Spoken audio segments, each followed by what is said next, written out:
Ladies and gentlemen, please welcome to the stage Counselor to the President, Alina Habba.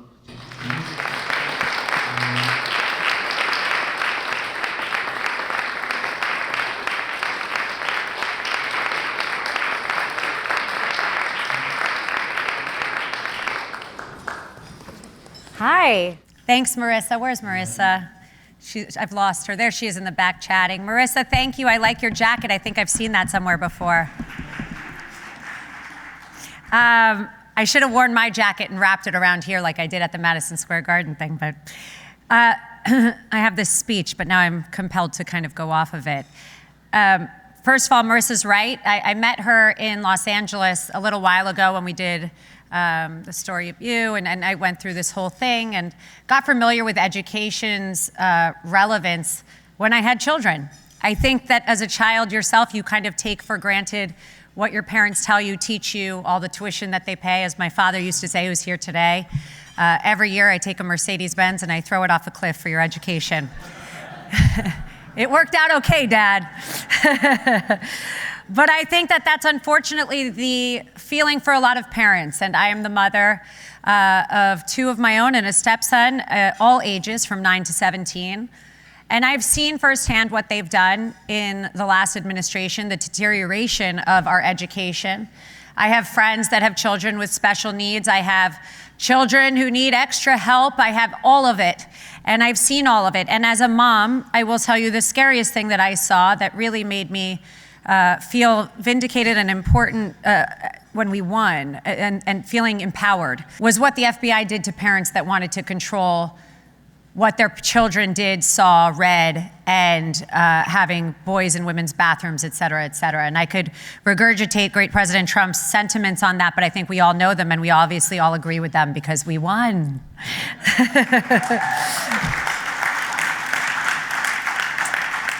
Well, it's an honor to be here with you.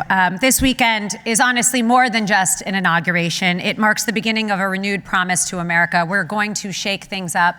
I'm so honored to be with President Trump on this journey, as I have been. And part of that is going to be education. I want to speak today about a question that I've been asked many times recently, which is just, what is the single most pragmatic change that I think should be made to American education? My answer is simple. We must teach truth and give parents the power to hold the system accountable. With that said, you cannot have parents be fearful.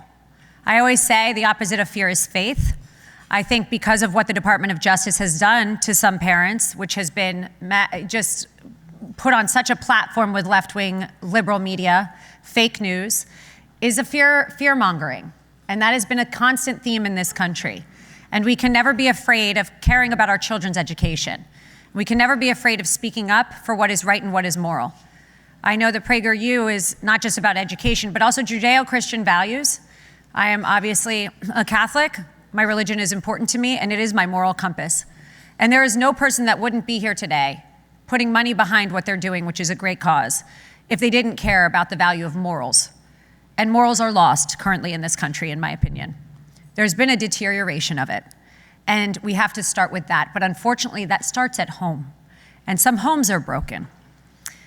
Again, as we heard earlier, you know, if you don't have faith and you don't have a moral compass, what do you have? But we have to start there in our homes. And I'm sure all of your children have strong moral compasses, but it's bigger than that. So it is the foundation of our nature's future. I truly believe that. It's not only about our children, but it's about their values, their courage, and their belief in what is possible, what they can do in their future. If I was not raised with a strong moral compass, and if I was not raised with confidence, something a lot of children lack today, then I would not be standing here today. So I want to thank my parents who are here today for guiding me, for giving me strength, and giving me, most importantly, confidence. My father always said, the cream always rises to the top. So thanks, Dad. Thanks, Mom.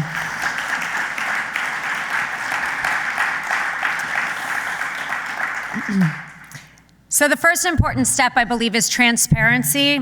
and accountability with education. I speak a lot about accountability in the Department of Justice and the FBI when we get in, and I will say that I think education is equally important, and we have to do the same thing. We cannot have corruption. We cannot have people infiltrating their poisonous ideals onto our children, into our education system. And we have to do a lot like what we're going to do in many other agencies, starting just tomorrow at 12 o'clock. I can't wait. So let's bring back rigorous academics, math, civics, history.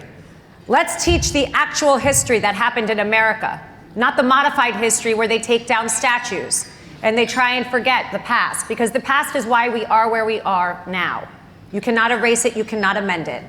It is incredibly important that we teach our children the good, the bad, the ugly, and the lessons that came out of our history, but the accurate history. This is not a movie to be edited. And it saddens me that I have many people that come up to me and tell me they're in law school or they want to be a lawyer, and all I tell them is this: pay attention to your con law class. The Constitution is the Constitution.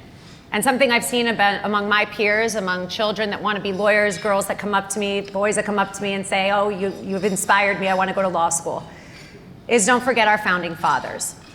Those basic things have been forgotten. My best friend, who's also here, she walks around with the Constitution in her purse. It's not surprising, she's my best friend. But she's not a lawyer, but she's a patriot. And she loves this country, and she loves what it was made on, and the cloth of it, and her children know about it. And that is forgotten.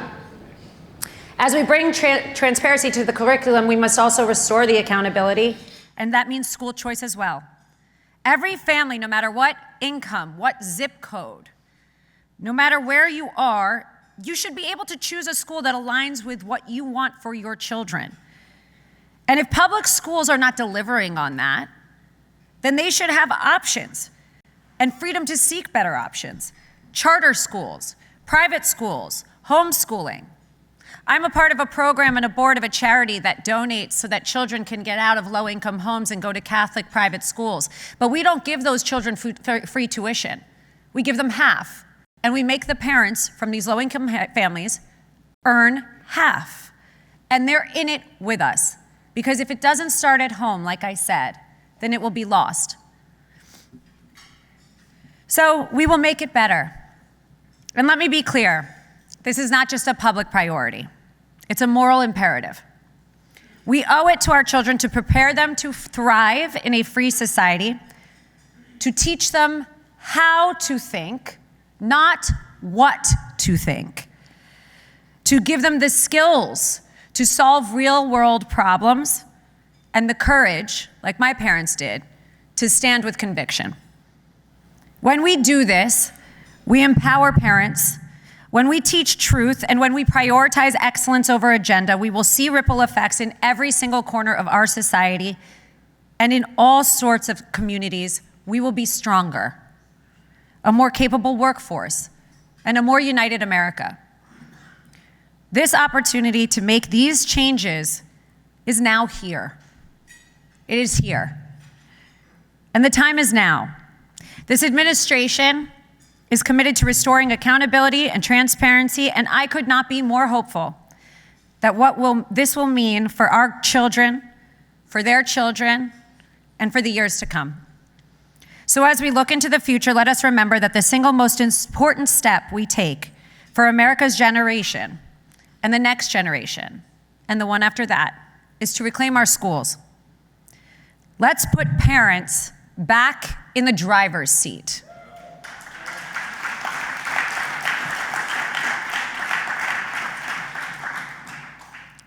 Let's teach our children how to be good people, how to be kind, how to care, how to have tolerance, and how to be confident. Because these children that I see that are lost in the news, unfortunately, doing horrific things, are misguided. They're just innocent children, but they've been poisoned by a culture that no longer has moral compasses. So now, tomorrow at noon, I look forward to saving this great nation. The future is bright for our children, for our communities, and for us all. God bless you. Thank you for having me, and God bless America. Thank you.